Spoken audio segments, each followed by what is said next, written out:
for joining us for another Trailblazer podcast. I'm excited today to have with me Shannon Tymosko. Did I say that right?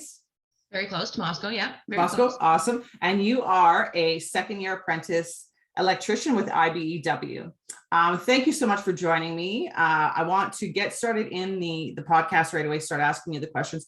But I want to say how I found you was you were on LinkedIn. You have a huge presence on LinkedIn. You have a lot of videos that are informative but fun, and you're promoting skilled trades to women or to anyone really in general. And that to me is a game changer. And I'm so glad to see you doing it. So welcome to the podcast. Let's start with you telling us a little bit about yourself. Well, firstly, thank you for having me. I'm so very excited to be here and chatting with you and officially meeting you kind of, face to face. Like you said, Shannon Tymosko, I'm an electrical apprentice. And so how I got started in the trades, this is not my first career choice. This not my second, probably more like my fourth. I started, I did the university route. I went to school for child and youth work. I really did enjoy it, and I did proceed to get some employment afterwards, worked at for youth. I loved it, but sadly it's just not one of those jobs that really allowed you to thrive. I just kind of survived, slowly went into debt. Not even maybe, it was $14 an hour then, so just probably above minimum wage at the time. And I couldn't survive on that job. So I had to maintain my college job. It was at a financial institution, but it wasn't something that I enjoyed. It was a default kind of job that I fell into. And it wasn't something that paid well either. I worked in the industry for 10 years. I'd started, just customer service rep, moved my way through management up to head office. And that head office position still only paid me $20 an hour, which is about $40,000. I didn't think I'd be single till now. So, all of those years living on a single income really does affect your pocket. And so I didn't like my job. My finances were hurting. And I started looking at alternatives. And my friend at the time, my best friend, he purchased a home and he wanted to do some renovations. The next day, after he got his keys, he wanted to rip out a kitchen. I thought he was crazy because my family takes 10 years to do renovations. And I thought, this guy's nuts. But we did. We ripped out his kitchen and, we did a kitchen, bathroom, finished the basement. And through that, I started getting like such sense of pride, thinking, oh my God, I didn't think I could do that. I didn't think, look at the results. Like, look how pretty it is. Like, I didn't think I was capable or able or any of those things. And I could do this for an 8-hour shift, I thought. So I started looking at programs. I'm now 30, that's at that time almost 30 years of age. And I found a pre-apprenticeship program through the YWCA and I applied. Anyways, long story short, a few years later, and here I am working in the trades and enjoying it and loving it. So that's a pretty cool story. Yeah. It's surprising when you try something new and you're like, hey, this is a lot of fun, right? And I talk to a lot of youth. And when I talk to them, my biggest takeaway, I promote the skilled trades, but my biggest takeaway is try things. My goodness, you don't know you like something until you've tried it. I didn't know I enjoyed kayaking till last year, only because I'd never gotten in one. Like, isn't that so sad? So get out, experience the world, not behind the devices, because you can't know if you enjoy it through someone else's, experience. Exactly. And I'm an instructor, or I have been an instructor in the past. And I had some high school students that came in that were terrified of trying to weld. They were like, I'm going to get electrocuted. I'm going to get burnt. This is terrifying. And you know what? As soon as they tried it, they were just like, wow, did I just really do that? I had one student that was just so terrified. She went from terrified to being incredibly proud of herself. She even won an award at the end of the course. She just was amazing. And that's just it. I mean, you might think that working with electricity or welding, because welding involves electricity too, is terrifying, and it's really not. You have to learn the ways to be safe with it, but it's like, yes, you would surprise yourself that sometimes it's like, yeah, I just did that, man. Like, I built a lamp, or I made this piece of art, or I made something that, I can use in my kitchen, or whatever it is, right? It's it can be pretty cool. And I'm really glad that you got your voice out there. You're on the other side of the country from me. You're in Ontario. I'm in Alberta. but we can still, do the preaching and in our own Yes. worlds. And hopefully you can expand nationally, and so can I. I'll come from the West your way, you come from the East my way, and we'll conquer the world, and we'll get the word out that the trades are really a good place to be, for Yeah. sure. And So I think the whole safety thing, I think, part of that misperception about it being unsafe is, it probably, years ago, decades ago, it probably was unsafe.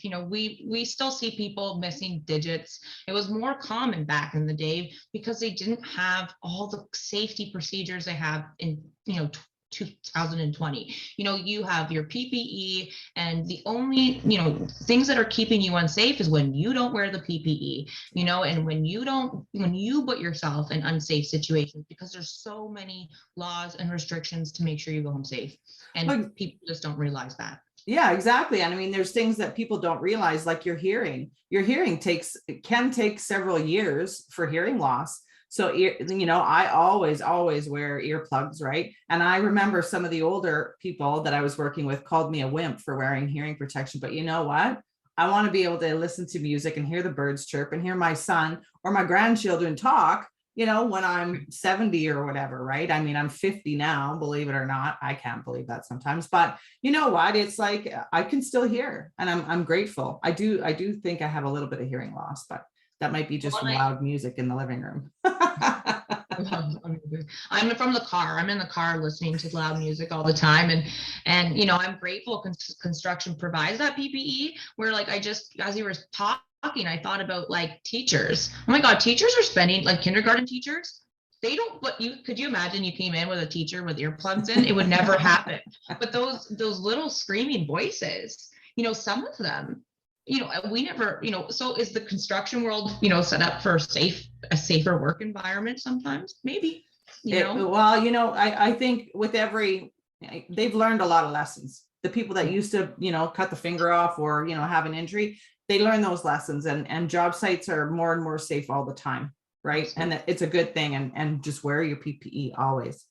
So I sent you a list of questions that usually I go through during the podcast. And I don't care if we follow the list or if we just talk, but I'll kind of keep it as a guide. You've already told us how you got started in the trades, and that's really awesome. And now tell us how far you've gone in your trade now. Well, I'm a second year apprentice, so it's about 2 years worth of working time.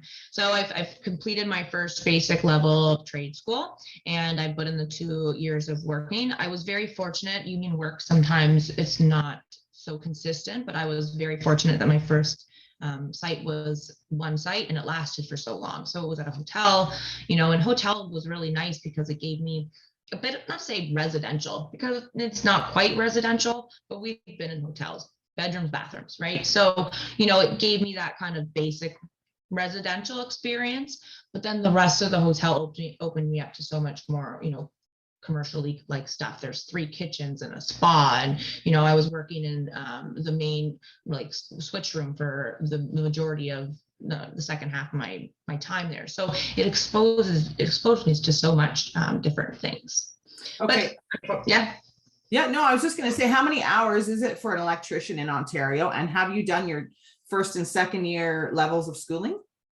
So it's 5,000 hours worth of hours, which is accumulated between your working out in the field and your schooling hours.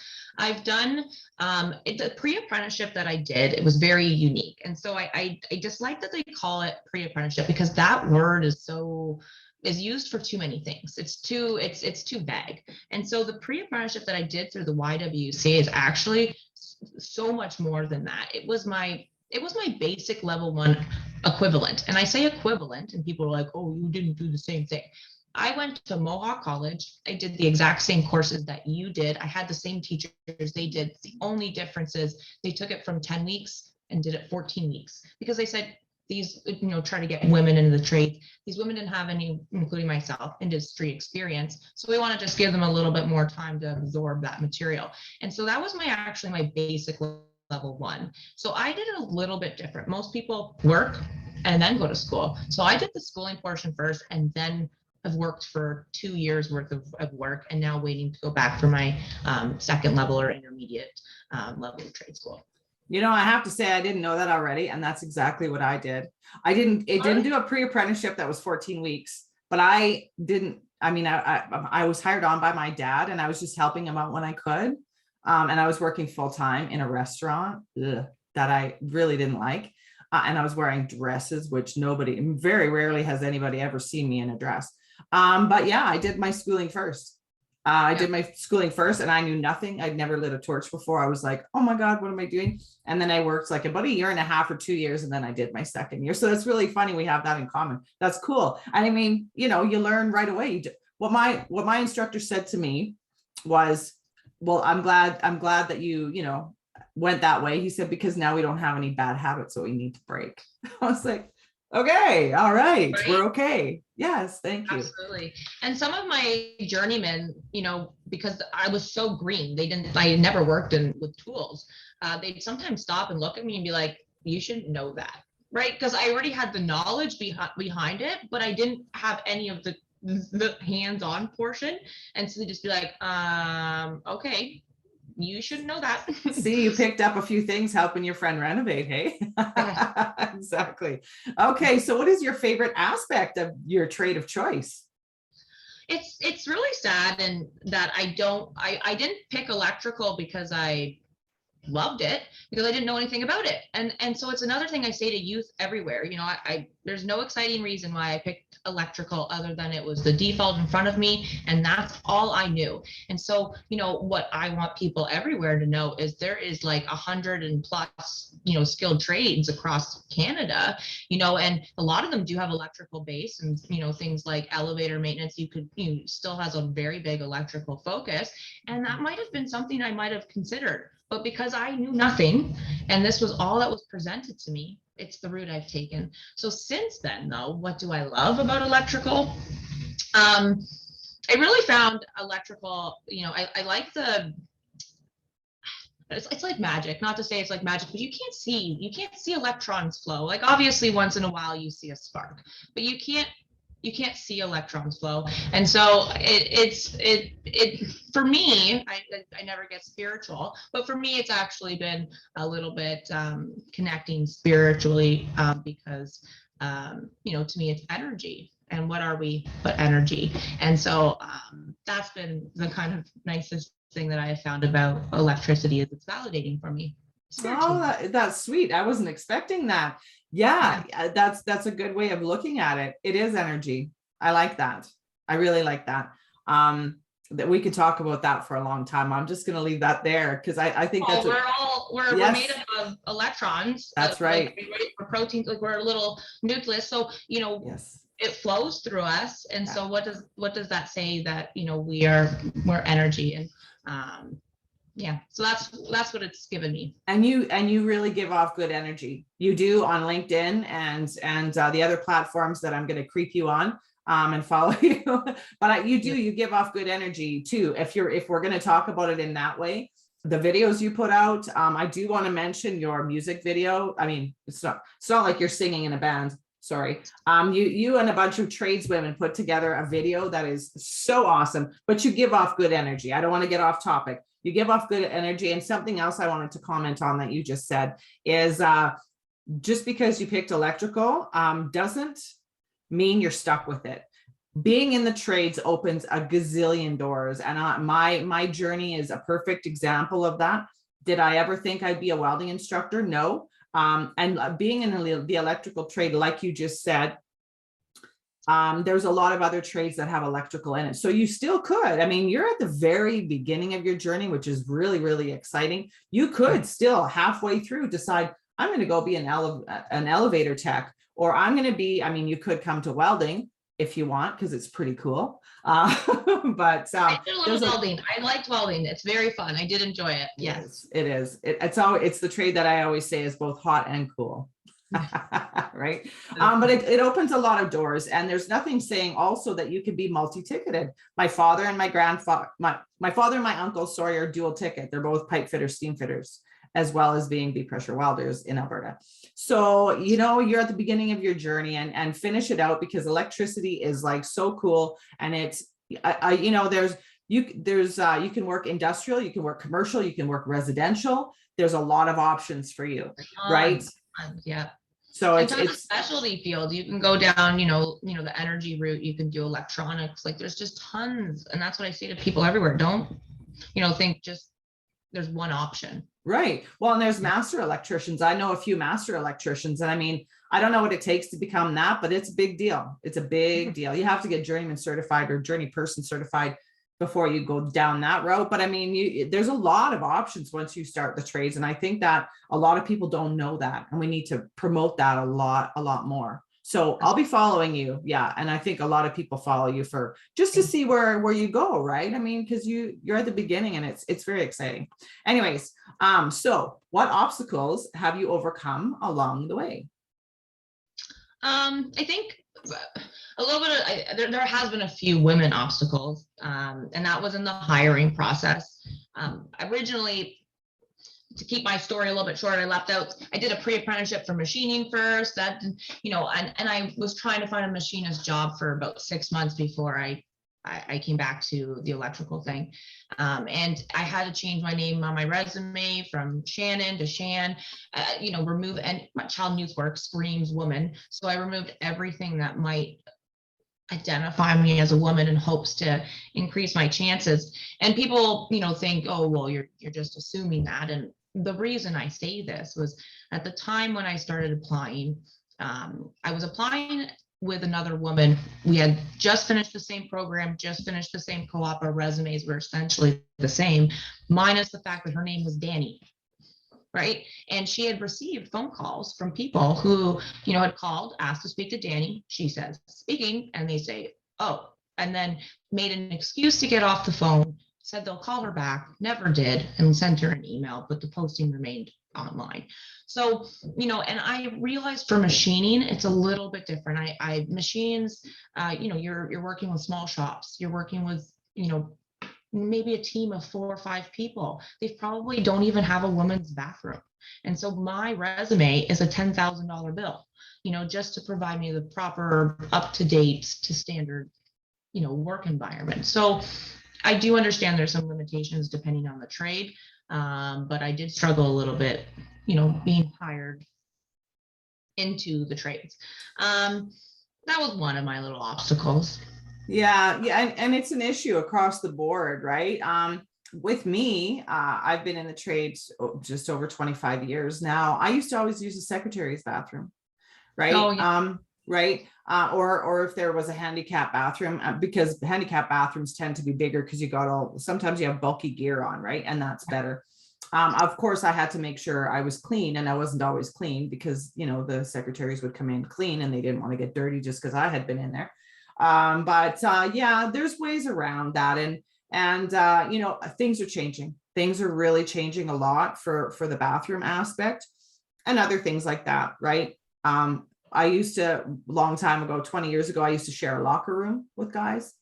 They didn't like it so much, so they pushed. I didn't care. I mean, I'm not stripping down my skivvies though either. I'm just putting my coveralls in, so there's ways around that. They actually created a small women's locker room. So, there's ways around that, right? And unfortunately, it does exist. I had issues, and sometimes it still exists, but hopefully as the years go by, people like you and I will break down those barriers for sure. Absolutely. So the next question I have for you, and now this might kind of link us to that video you did, the one with the music. Did you have other women you could look to for support? You're still early on, but I see you have a lot of friends in that video.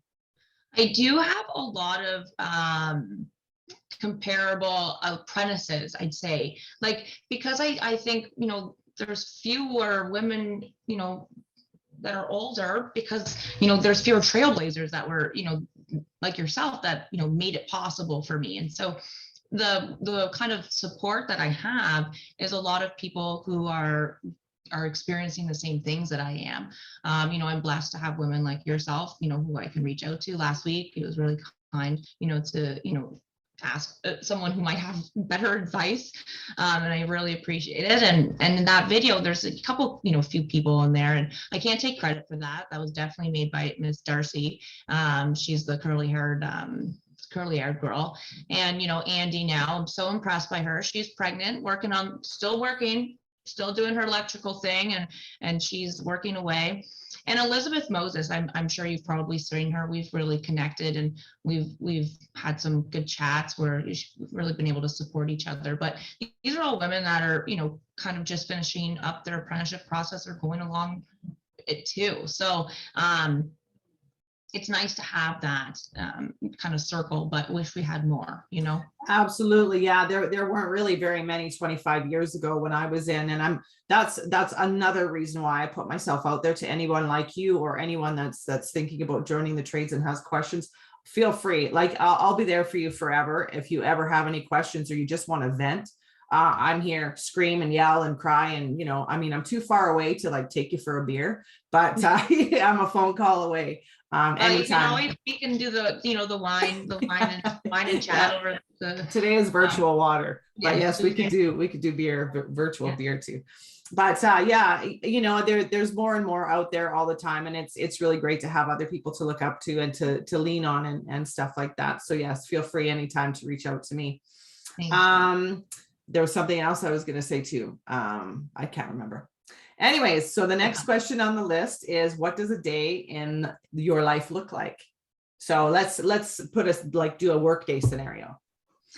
I like to talk about what does a day of an apprentice look like, because I think you could picture electrical, I'm putting receptacles in, I'm running wire, and, but for people who are interested in the apprenticeship process or becoming, a tradesperson, as an apprentice, my job is to not know and to learn every day and to go in and ask questions and, be eager and, do the running around and do all that kind of stuff. It's my job to learn.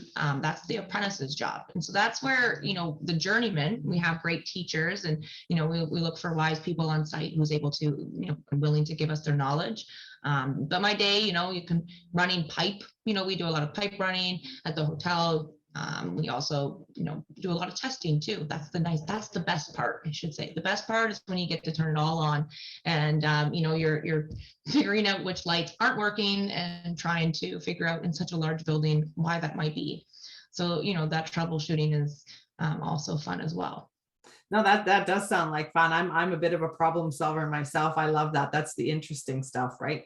And yeah, as an apprentice, you will always be learning, but don't forget, you never stop learning, because there's stuff that I'm still learning now. That's like new processes and new things and new technology. And it's an exciting, working in the trades is never boring. I say that, I think every podcast I do, it's never boring. That's great. Okay. Thanks for that. Now it comes to the fun part. Do you have any advice for others that may be looking to join the trades?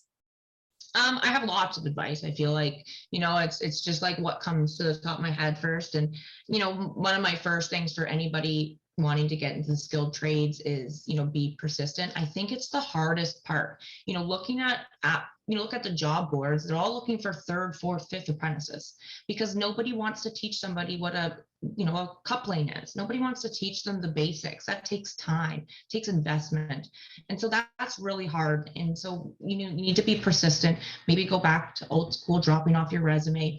And for employers on the flip end, you guys need to be a little bit more open about training your people and taking on newbies, because you're about to lose. I don't think about it, to me, it's not about losing workforce, but you're about to lose a bunch of knowledge. Electrical specifically over the years has changed, from knob to tube to like, there's things I would have never seen in my life. And if you don't transfer that knowledge down before it's too late, you're going to lose that knowledge. And who cares if you have bodies to work if nobody knows what they're doing? So really, really, really, really important, to take on new people right now and get those people trained. And then when you do get that job as apprentices, again, be eager. I always think you can train pretty much anybody. I was a training coordinator. You can teach people. But you cannot teach character. You cannot train work ethic. You cannot train that. That's just either, you either are or you're not. And I really encourage that behavior in people, because, your employer sees it and they want to groom you to make you the next, best, whatever it might be. So just, show that every day when you're on the job. Absolutely, I agree. And another note to the contractors too, we're facing a skills shortage, and it's going to get worse and worse as the workforce that's currently on the tools starts to retire. They're talking a year ago, they were saying 250,000 tradespeople across the country. Now they're talking more like 350,000 skilled tradespeople shortage.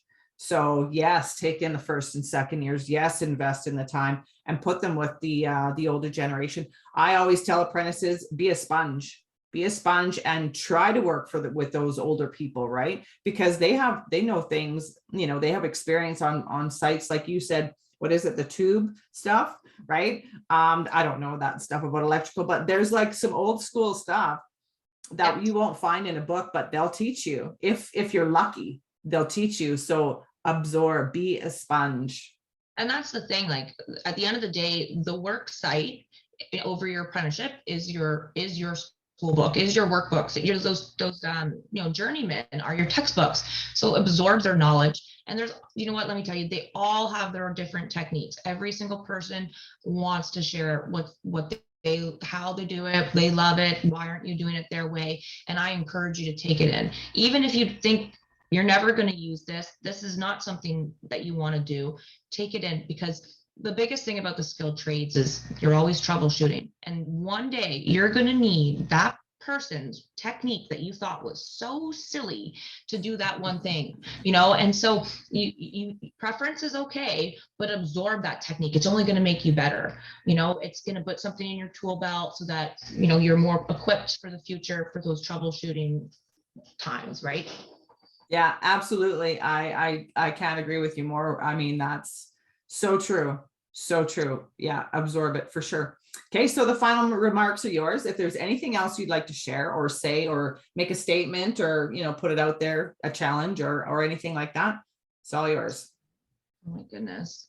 I've said it before and I say it again, like just try things, young people, old people, again, you don't know until you like it. And especially our young people, I think, they're very pigeonholed often down one kind of road, down to college and university. And often that just leaves you in debt. It leaves you, sometimes less employable because the employer thinks you want more money. And guess what? I already talked about how most people are trainable. The employer knows that too. So your little piece of paper might cost them an extra 10 grand that they don't need to spend.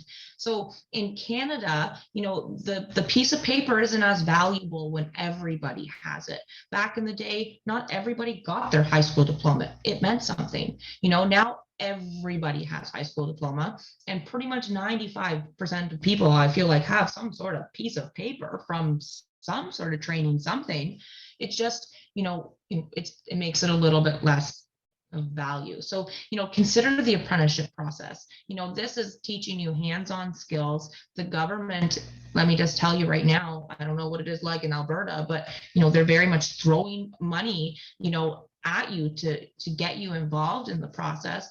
And so take advantage of those things while they can. And it just, the skilled trades has so many benefits. For me, my favorite thing is, just the confidence it's given me. As a person who went through child and youth work and the whole kind of maybe psychology, and I've gone through my few counselors myself. And, the most frustrating thing over my life is when people tell you just need a little more confidence. Oh, if only you had a bit more self-esteem. And you're like, well, thank you for telling me that, but where's the recipe? Like, don't just tell me what I need. Like, how do I fix that? Like, how do I build that? And so I had a counselor once say, confidence is built by competence. It's built by trying. It's when you were that little kid, you put the sippy cup to your mouth, you spilt it like 10 times. Finally, you achieved it. And you were so proud of yourself and you built a little bit of confidence. And at some point, we stop trying. At some point, we stop rejoicing those little successes. And that's what builds confidence. So the skilled trades, every single time I do something new and I achieve it, I'm building a little bit of confidence, and it's building me, that confidence to try different things. So I'm a big advocate for the skilled trades. If anybody needs some mentorship or help, you can always come my way, and I'll always try to help.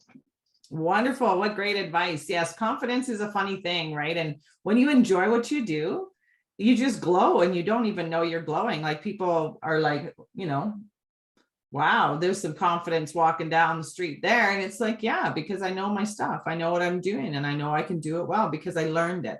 I learned it. And especially when you're an apprentice, they don't expect you to know everything, but you learn it and then you get good at your craft. Right. So that's really great advice. Yes. People do need to try new things for sure. I was never one for the college thing. I knew I wasn't going to be going to college. So to me, working on the tools was my favorite thing. I used to be the one that fixed stuff in the house. Right. So I'm the youngest of three girls all together. I had two older sisters raised by my mom.